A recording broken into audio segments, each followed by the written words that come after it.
오늘 우리에게 주시는 하나님의 말씀입니다. 구약의 말씀 민수기 11장 31절에서 35절까지입니다.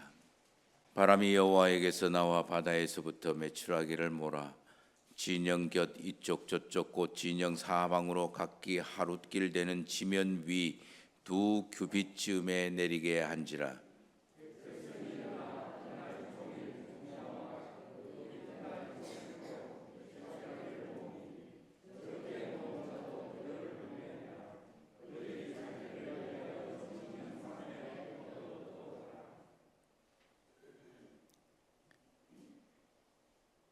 고기가 아직 이 사이에 있어 씹히기 전에 여호와께서 백성에게 대하여 진노하사 심히 큰 재앙으로 치셨으므로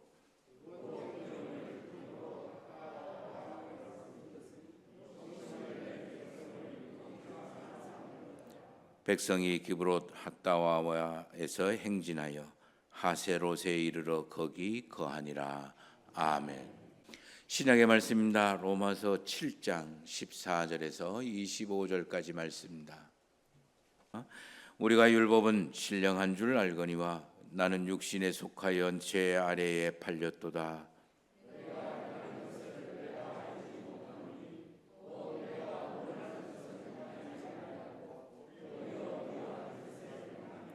만일 내가 원하지 아니하는 그것을 행하면 내가 이로써 율법이 선한 것을 시인하노니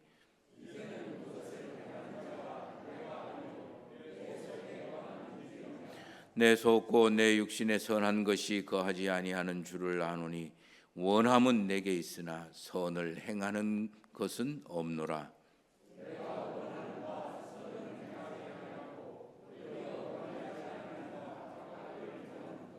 만일 내가 원하지 아니하는 그것을 하면 이를 행하는 자는 내가 아니요 내 속에 거하는 죄니라.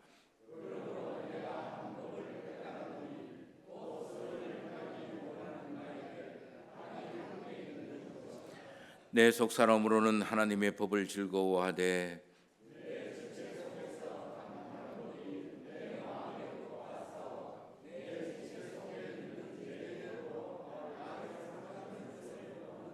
오라는 공고한 사람이로다. 이 사망의 몸에서 누가 나를 건져내랴.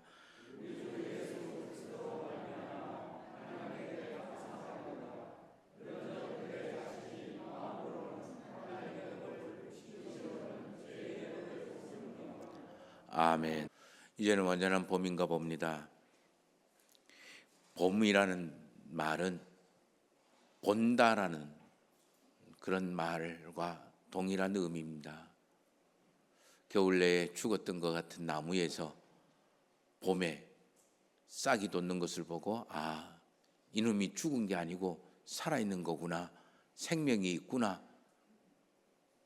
겉모양은 죽었지만 그 속에 생명이 있음을 보는 눈이 열려지는 것, 그게 바로 봄의 계절의 모습입니다. 오늘 예배를 드리시는 모든 성도님들에게 이러한 생명의 신비의 역사를 볼 수 있고 하나님이 우리와 함께 하시며 은혜를 베푸시는 역사를 볼 수 있는 눈이 열려지게 되기를 예수 그리스도의 이름으로 축원합니다. 오늘 사순절 셋째 주일입니다. 우리를 구원하신 예수 그리스도의 고난과 죽음을 묵상하는 시간입니다. 저와 여러분들이 이 예수 그리스도의 죽음과 그리고 고난과 죽음, 부활을 묵상하는 게 깊으면 깊을수록 저와 여러분들은 더욱더 예수 그리스도를 통한 하나님을 믿는 믿음이 분명해지고 견고해지게 되는 겁니다. 저와 여러분들은 하나님을 믿는다라고 이야기합니다. 하나님의 어떤 모습을 믿습니까? 나와 함께 하시며 나에게 은혜를 베푸시며 하늘의 생명과 하늘의 사랑과 하늘의 능력으로 충만케 하시는 그 하나님을 믿는다라고 합니다. 우리가 무엇이간데 하나님이 이렇게 은혜를 베풀어 주시겠습니까? 그게 바로 신앙의 신비라고 할 수가 있겠죠. 자, 제가 인정하든 인정하지 않든 하나님은 나와 함께 하시면서 나에게 생명의 충만함을 허락하시고 은혜를 베풀어 주셔 살아가게 합니다. 그러면 나는 어떻게 해야 됩니까? 이게 하나님으로부터 왔구나, 이게 하나님의 것이구나, 이런 게 하나님의 은혜구나, 하나님이 나와 함께하고 계시구나라는 어떤 반응이 있어야 됩니다. 응답이 있어야 되잖아요. 그거를 우리는 고백이라고 이야기합니다. 그리고 하나님이 함께 하시고 그걸 깨닫고 고백을 하는 이 과정 두 가지를 우리는 믿음이라고 부르고 있는 거예요. 그러므로 하나님은 늘 우리와 내가 인정하든 인정하지 않든 나와 함께 하십니다. 그것을 내가 분명하게 깨닫고 알아차리고 그것을 분명하게 고백하면 고백할수록 하나님과 나하고의 관계는 어떻게 됩니까? 더욱더 밀접하고 뗄래야 뗄 수 없는 그런 분명하고 확실해지는 관계로 들어가는 거죠. 그게 믿음의 성숙 또는 성장. 그래서 사순절 기간 동안 조금 무거운 주제이긴 하지만, 좀 벅찬 주제이긴 하지만 저와 여러분들이 함께 묵상하는 내용이 그겁니다. 내가 믿음 생활 한다고 하는데 도대체 뭘 믿는다라고 이야기를 할까? 내가 그걸 믿는 나는 뭘까? 또는 왜 믿어야 될까? 어떻게 믿어야 될까?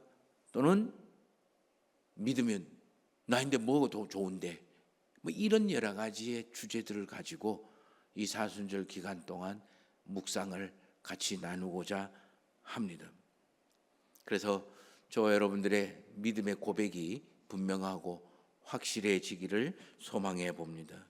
매 시간마다 한 주제 한 주제로 우리가 해야 하는 고백을 묵상을 할 거인데, 사실 이 고백은 굉장히 포괄적이고 그리고 엄청나게 많은 내용들의 고백인데, 이렇게 설교 시간에 할 수 있는 부분들은 아닙니다. 그렇지만 우리가 함께 이 고백을 동참하고, 사실 이 고백은 저의 고백이기도 합니다. 여러분의 신앙 고백에 이 저의 신앙 고백을 더 붙여서 우리 성도님들의 믿음의 고백이 더욱더 분명하고 그리고 명확하게 되기를 소망해 봅니다. 오늘은 좀 무거운 주제입니다. 또 무거운 내용이에요. 지난 시간에 우리가 내가 믿는다라고 했는데, 이 믿음의 대상, 뭘 믿는다란 말이냐? 하나님 아버지를 믿는다라고 이야기를 했습니다.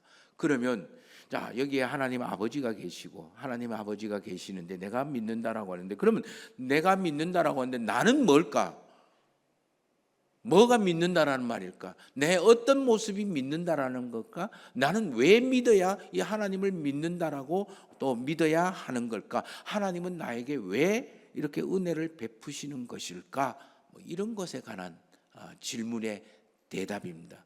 좀 무거울 수도 있고 조금 힘들 수도 있겠지만, 우리 함께 나 자신을 알아가고 나 자신을 분명하게 파악할 수 있는 그런 한순간 또는 계기가 되기를 소망을 해 봅니다.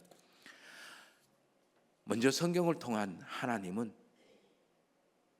나는 뭐든지 다 할 수 있는, 무엇이든지 다 할 수 있는 존재, 이렇게 표현을 합니다. 저는 이 표현을 자유자다라고 표현을 하고 싶은 거예요. 저와 여러분들은 자유한 사람이에요. 하나님이 세상을 창조하셨습니다. 혼돈과 공허와 그리고 흑암이 있는 곳에 하나님은 생명의 질서와 생명으로 충만하게 하셨습니다. 하나님 모든 이 혼돈과 공허와 흑암 속에 생명의 질서를 세우고 생명으로 충만하게 만드신 후에 마지막에 하나님의 형상을 따라서 흙으로 사람을 만드셨어요. 근데 하나님이 사람을 만드시고 난 다음에 선언을 하고 이야기하신 말 중에 아주 놀라운 말이 하나 있습니다. 생육하고 번성하라는 거예요. 그러면서 하신 말이, 너는 뭐든지 다 할 수 있어. 무엇이든지 다 할 수 있는 존재야. 심지어 먹으면 안 된다라고 말씀하시면서 선악과를 동산 한가운데 심겨놓고, 그것은 네가 먹어서는 안 돼. 그러나 네가 먹을 수도 있어. 할 수 있어. 그러나 나는 네인데 기대하기를 네가 할 수 있는 거지만 내 말을 듣고 하지 않았으면 좋겠어. 뭐든지 할 수 있는 존재로 만드신 거예요. 신명기 28장에 보면 모세가 이스라엘 백성들을 반으로 나눴습니다. 12지파니까 이 6지파는 에발산에 기슭에 서게 하고, 그리고 6지파는 그리심산 기슭에 앉게 했어요. 그리고 난 다음에 제사장이 나와서 하나님의 율법을, 말씀을 선포를 합니다. 그러면 이 이스라엘 백성들이 아멘, 우리가 그렇게 하겠습니다, 그렇게 말씀을 받았어요. 그리고 난 다음에 마지막에 하나님이 모세를 통해서 이야기합니다. 내가 너의 앞에, 너의 인생길에, 너의 생명길에, 너 가나안에 들어가는 그 길 속에 앞에는 항상 두 길이 있다. 생명과 축복의 길이 있을 거고 사망과 화의 길이 있을 거다. 너는 그 둘 중에 하나를 선택할 수 있다. 그래서 그런지 이스라엘 백성들은 어떤 때는 생명과 축복의 길을 선택해서 그 길로 걸어가기도 하고, 어떤 길은 사망과 화와 그리고 멸망의 길을 선택해서 걸어가기도 하는 거예요. 이스라엘 백성들이 뭐든지 할 수 있는 거예요. 성경에는 수많은 사람들이 나옵니다. 가장 선한 사람도 있고 가장 악한 사람도 있고, 아무것도 능력이 없는 무능한 사람인데 가장 능력을 발휘하면서 살아가는 사람이 있고, 반대로 가장 능력을 가지고 있는 대단한 사람임에도 불구하고 무능력자로 살아가는 사람이 있고, 똑똑하면서 지혜로운 사람이 있는가 반면에 가장 어리석고 한심한 수준의 삶을 사는 사람도 있고, 누구보다도 부유하지만 가장 가난하게 살아가는 그런 사람도 있고, 누구보다도 가난하지만 가장 부유하게 살아가는 그런 사람도 있더라는 거예요. 행복하면 인생을 그리며 만들며 살아가는 사람도 있고, 반대로 불행하고 아프고 힘들고 괴로운 인생 스스로 만들며 살아가는 사람들도 있더라. 아름답고 화려한 인생에 존귀한 인생을 만들고 꾸미고 살아가는 사람도 있는가 반면에 추하고 더러운 모습에 사람 같지 않는 그런 인생도 있더라. 예수님은 이러한 인생을 누가복음 11장에 이렇게 표현을 합니다. 너희가 악한 존재임에서 자식에게는 지극히 선한 것을 줄 아는 사람, 그렇게 악과 선이 뒤죽박죽이 있으면 모든 것을 할 수 있는 사람, 그런 존재를 성경에서는 사람이라고 이야기합니다. 이건 나이하고는 상관이 없어요. 남성, 여성, 성별하고 상관이 없어요. 사회적인 조건이나 환경과 상관이 없어요. 저와 여러분들은 무엇이든지 할 수 있는 그런 존재라는 거예요. 그래서 사람은 기가 막히게 이런 모습을 표현을 해놨어요. 그게 뭐냐면 바로 선하게 살 줄 아는 악한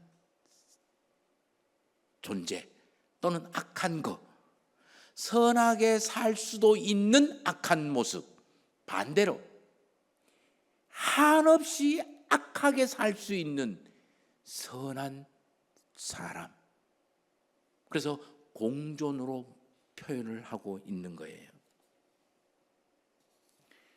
사람에게 가장 두려운 존재가 뭘까요? 하나님일까요? 호랑이일까요? 아니에요. 사람에게 제일 무서운 게 사람이에요. 사람에게 제일 포근하고 따뜻하고 그리고 축복이 되는 게 뭘까요? 사람이에요. 사람은 모두가 다 천사가 될 수도 있지만 모두가 다 악마가 될 수도 있는 거예요. 나는 천사 같은 그런 삶을 살 수도 있고, 반대로 악마 같은 삶을 살 수도 있고, 가장 악하게 살 수도 있고, 가장 선하게도 살 수 있는, 뭐든지 할 수 있는 그런 존재가 우리라는 거예요. 근데 이것만 알면, 그러면 내가 뭐든지 다 할 수 있단 말이야, 만능자, 전능자가 될 것 같다라는 생각이 드는데, 이것만 알면 사람을 진짜 모르는 그런 맹추와 같은 사람이에요. 두 번째, 성경을 통해서 하나님은 사람은 아무것도 할 수 없는 존재라고 이야기를 합니다. 저는 이것을 무능자라고 표시를 하고 싶어요. 다시 창조 이야기를 들어가면서 생각해 보십시다. 하나님께서 뭐로 빚었어요? 흙으로, 하나님의 형상대로 사람을 빚었어요. 그리고 하나님은 코에 생기를 불어넣으셨어요. 그리고 난 다음에 이 생기가 빠지거나 생기가 끊어지면 사람은 다시 흙으로 돌아간다라고 했어요. 그것을 죽음이라고 이야기를 합니다. 그래서 사람이 죽으면 너는 흙이니 흙으로 돌아가라고 하나님은 선언을 하신 거예요. 자, 이제 사람이 되고 사람이 흙이 되는 결정적인 차이가 뭘까요? 흙에서 하나님이 코를 통해서 생기를 불어넣으시니 사람이 됐어요. 근데 그 생기가 빠져버리니까, 없어져 버리니까 사람이 흙으로 변해버린 거예요. 결국 생기가 있느냐 없느냐에 따라서 저와 여러분들이 사람이냐 사람이 아니냐가 결정되어지는 거죠. 생기가 없으면 우리는 아무것도 할 수 없는 흙에 불과하다라는 거예요. 사람이 지혜로운 것 같지만 가장 어리석은 게 사람인 것 같아요. 그저 자기가 배우고 자기가 경험하고 자기가 알고 있는 그거 하나 가지고 하나님이 만든 세계를 전부 아는 것처럼 그렇게 살아가는, 자기가 인생 경험했는 거 그게 인생 전부인 줄 알고 다른 사람의 인생을 완전히 무시하고 그리고 틀렸다라고 정죄하고 심판하면서 살아가는 게 사람이에요. 사람이 이런 것들을 어떻게 알까라고 이야기하는 인지학자들의 이야기를 들어보면 사람이 이 세상에 대해서 다 알고 많은 것을 알고 엄청나게 많은 것을 안다고 생각을 하지만 우리는 그저 거대한 코끼리 다리 끝에 있는 작은 그 터널 하나 그 정도 아는 것도 못 된다, 그렇게 이야기할 정도예요. 사람은 부유한 것 같지만 한없이 모자라고 부족한 것이 사람인 거죠. 그저 남들보다 조금 더 가졌다라는 거 어깨에 힘줄 뿐인 거죠. 사람은요, 아마 사람만큼 많이 먹어치우는 동물도 이 세상에 없을 거예요. 먹어도 끝이 없는, 채울 수 없는 게 사람인 거예요. 하나님이 만든 생명체 중에 가장 강한 것이 사람이라고 이야기합니다. 모든 것을 사람 발 아래 다 다스리고 지배하고 그렇게 살아갑니다.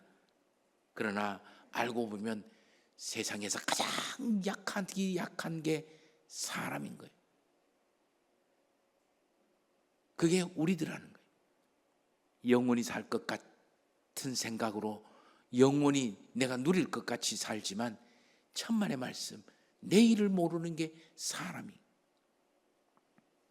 지난 주일에 예배 마치고 난 다음에 아픈 소식을 들었어요. 대구 시내 어떤 교회에 목사님이 그날 저녁 토요일 저녁 설교를 다 마치고 원고까지 다 출력을 하고 다 했는데 새벽에 하나님에게 가신 거예요. 아무도 몰랐는데. 이게 사람이에요. 저와 여러분들의 인생이고 언제 끝날지 모르면서도 영원토록 살 것이라고 그렇게 착각하면서 사는 거예요. 이걸 종합해 보면 아는 게 없는 무지하고 능력이 없는 무능하고 그리고 살아갈 수 있는 권한이 없는 무력한 대응할 수 있는 어떤 능력이 없는 무력한 그런 존재예요. 때로는 어리석고 미련하고 아둔하고 완악한 것이 사람이더라. 어릴 때는 뭐든지 다 합니다. 너 뭐 할래? 대통령 할래요? 너 뭐 할래? 유엔 사무총장 할래요? 너 뭐 할래? 인류를 구하는 의사가 될래요? 뭐든지 다 할 수 있어요. 그런데 나이가 들수록 점점 이거도 못하는구나, 이거도 못하는구나, 이거도 못하는구나. 나중에 맨 마지막에 내가 내 스스로 숨 쉬는 것조차 할 수 없구나. 그게 죽음이에요. 그걸 깨달은, 그게 인생이라는 거예요. 무엇이든지 다 할 수 있는 것 같지만 사실은 아무것도 할 수 없고, 이걸 빨리 깨닫고 빨리 인정할 때 저와 여러분들에게는 새로운 은총의 문이 열려지는 거예요. 좀 헷갈리시죠? 성경에서 사람은 뭐든지 다 할 수 있는 존재라고 이야기했어요.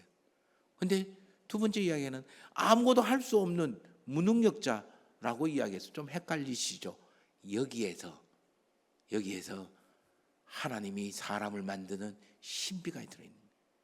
저와 여러분들이 예수 그리스도를 믿어야 하는 이유 토대가 바로 뭐든지 다 할 수 있다고 해놔놓고 아무것도 할 수 없는 이 두 이해할 수 없는 존재 사이에 있는 그 공간, 거기가 바로 신앙이 자리하고 있는 영역이에요. 성경에서 세 번째 성경에서 사람을 뭐라고 이야기하냐면은 배우고 훈련해서 채워야 하는 존재, 길들여져야 하는 존재, 이렇게 표현을 하는 거예요. 저는 이것을 공허자라고 부르고 싶어요. 다시 창조 이야기로 더 들어갑니다. 하나님은 흙으로 사람을 만드시고 뭐라고요? 코로 그 생기를 사람에게 불어넣어 줬어요. 생기를 사람에게 불어넣었다는 건 생기로 사람을 채워넣었다라는 그런 이야기입니다. 그러므로 사람은 무언가가 채워져야 돼요. 만약에 채워지지 않으면 그 빈 보리자루처럼 그냥 주저앉고, 그리고 넘어지고 쓰러지고 그냥 퍼들어지는 것, 그게 사람이라는 거예요. 속이 비어있는 껍데기 모습이 사람인 거예요. 그런데 사람은 그 속에 무엇인가 채워진 것에 따라서, 뭐로 채워나느냐에 따라서 그 사람의 가치가 결정되고 그 사람의 힘과 능력이 결정되어지는 거예요. 내 텅 빈 내 인생 공허함 속에 돈만 채워놓으면 돈통이 되는 거예요. 사람이 아니에요. 돈통이 되는 거예요. 온갖 쓰레기 같은 생각들이나 행동들을 자꾸 채워놓으면 나는 뭐가 돼요? 쓰레기통이 되는 거예요. 생수를 넣으면 생수통이 되고, 설거지한 허드렛물을 넣어놓으면 꾸정물통이 되는 거예요. 내 텅 비고 공허한 곳에 채우기 위해서 저와 여러분들은 배우고 훈련을 하고, 그리고 저와 여러분들은 내 속에 채워진 것에 의해서 움직여지고 길들여지고 행동하게 되어 있다라는 거예요. 그런데 사람은 그럼 다 비우고 텅 빈 채로 살아가지, 절대로 그러지 않습니다. 내가 내 스스로 담지 않으면 다른 사람이 나에게 주워 담고, 다른 사람이 나에게 나를 채우는 잡동사니로 채우지 않으면 세상의 요구 조건이나 세상에 원하는 것들로 내 인생이 채워지게 되고, 때로는 선함으로 채워질 수도 있고 때로는 악함으로도 채워질 수 있는 거예요. 정말 똑똑한 사람이 있었습니다. 요즘 들어 이야기하면 외국어를 서너 개씩 자유롭게 구사할 수 있는 사람이고, 부유한 사람, 가문도 좋은 가문이에요. 학교도 초일류 대학을 나왔어요. 그 사람이 자기 인생에 하나님의 계명을 채웠어요. 율법을 채웠어요. 율법을 채우니까 그때부터 자기가 생각하는 게 그게 길의 전부인 줄 아는 거예요. 그 뒤로부터 자기 생각이나 자기 판단이나 자기 모습에서 벗어나는 거는 다 틀린 거예요. 저거는 잘못됐고, 니는 이래서 안 되고 저래서 안 되고, 너는 요래서 안 되고 저래서 안 되고, 니는 요거 잘못했고 너는 요거 잘못했고, 그러다가 결국 자기하고 생각을 틀린 사람을 죽이기까지 했어요. 생명이 충만한 하나님의 율법을 담은 사람이 죽이는 일을 하고 심판하는 일을 하고 정죄하는 일을 하고 그리고 없애버리는 일을 하고 앉았는 거예요. 그러다가 예수 그리스도를 만났어요. 곰곰이 생각해 보니까 자기가 이제까지 했는 게 영 엉터리인 거예요. 아닌 거예요. 잘못 살아온 거예요. 예수 그리스도가 맞는 거예요. 그래서 예수 그리스도를 채웠어요. 자기가 이제까지 가지고 있는 거 다 버리고 예수 그리스도를 채웠어요. 그러니까 생명을 살리는 사람으로, 아무리 매맞고 굶주리고 갇히고 심지어 목숨까지 내놓으면서 생명을 살리는 하나님의 사람으로 변한 거예요. 그 사람이 바로 사도 바울이에요. 그러면서 이 사람은 이 비밀을 깨닫고 난 다음에, 인생의 비밀을 깨닫고 난 다음에, 하나님의 신비를 깨닫고 난 다음에 고백하기를 고린도후서 4장에 보면 이 보배를, 예수 그리스도라는 이 보배를 이 질그릇 같은 나에게 담았다. 그것은 능력이 큰 게 나에게 있지 아니하고 하나님께 있음을 알게 하기 위함이다. 사방으로 우겨 쌓임을 당하도 쌓이지 아니하고, 답답함을 당하여도 낙심하지 아니하고, 절망하지 아니하고, 박해를 받아도 버림받고 포기되지 아니하고, 누군가 나를 거꾸로 들여 나를 고개를 쳐박아 넣는다 할지라도 나는 절대로 망하지 않는다. 그러므로 나는 나 자신의 생각, 내 안에 있는 쓰레기 같은 모든 것들을 날마다 쓰레기 비우듯이 비우고 예수 그리스도를 채우노라, 이렇게 고백을 하는 거예요. 사람은 절대로 텅 빈 채로 살아갑니다. 어느 누구도 텅 빈 채로 지금 여기 계시는 분은 아무도 없습니다. 나이가 많든 적든 다 그 속은 채워져 있는 거예요. 내가 채우지 않으면 다른 사람이 채우는 거고, 다른 사람이 채우지 않으면 세상이 나를 채우고, TV가 나를 채우고, 내 생각과 내 마음과 내 모든 것에는 꽉 차 있어요. 저는 선함으로 채울 수도 있고 악함으로도 채울 수 있고, 거짓과 변명으로도 나를 채울 수 있고, 반대로 성실과 신실함과 진실함으로 나를 채울 수도 있고, 부정적인 것으로 나를 채울 수도 있고 긍정적인 것으로 나를 채울 수도 있고, 불평과 원망으로 나를 채울 수도 있고 감사와 감격으로 나를 채울 수도 있고. 하나 분명한 것은 저와 여러분들은 무엇이든지 채워놔야 살아가는 존재라는 거예요. 그렇다면 물어야죠. 나는 지금 뭐로 채우고 있나? 행여 쓰레기통이 아닐까?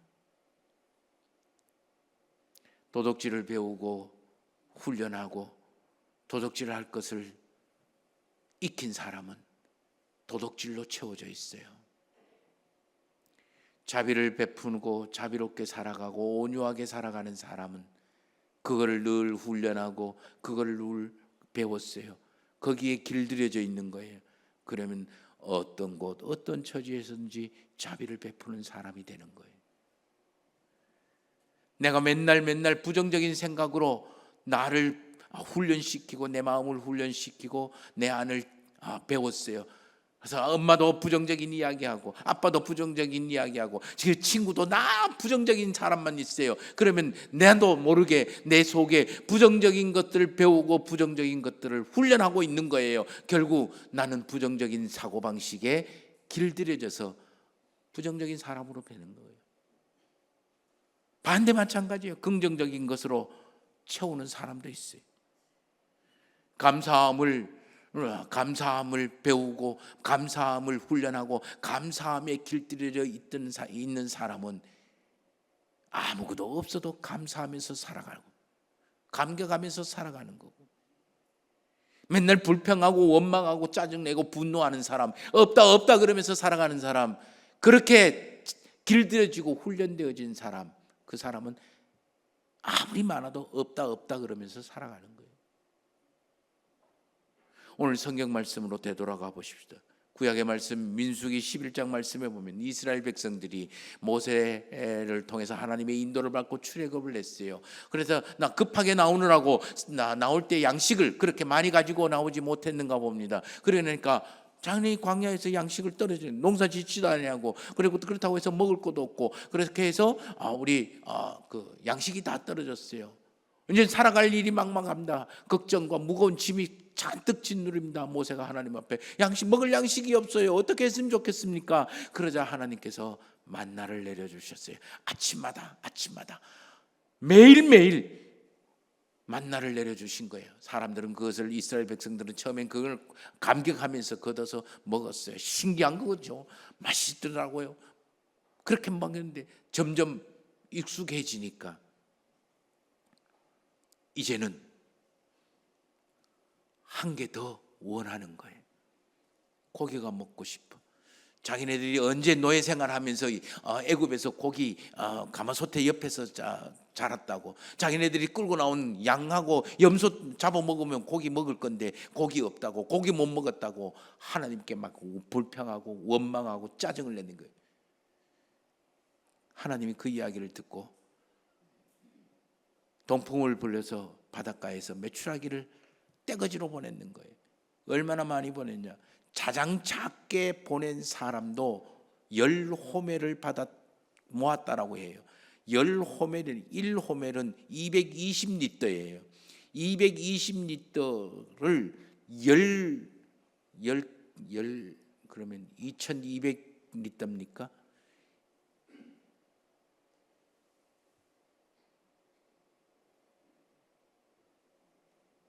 계산이 잘 안 되는데. 자기가 어마어마하게 무시하게 많이 거둔 거예요. 그거를 처치를 못 해가지고 자기 텐트 주변에 널널이 깔아놨는 거예요. 그리고는 앉아가지고 고기 뜯어먹고 앉았는 거예요. 33절에 이렇게 이야기합니다. 그 고기가 이에 씹히기도 전에 하나님이 진노하셔서 그들에게 재앙을 내리고, 그렇게 불평하고 원망을 담았던 사람들을 탐욕의 물이라고 그 자리를 이름을 붙였어요. 이게 사람이에요.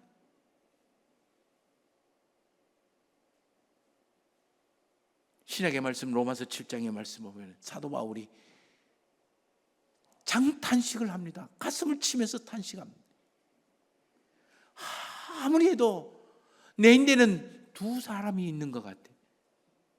마음과 생각과 지식으로는 하나님의 법을 쫓아 살아야 되는데, 겉으로 드러나고 행동하고 말하고 그다음에 표정 짓고 살아가는 것은 이놈의 죄의 법이 나를 주장하고 있구나.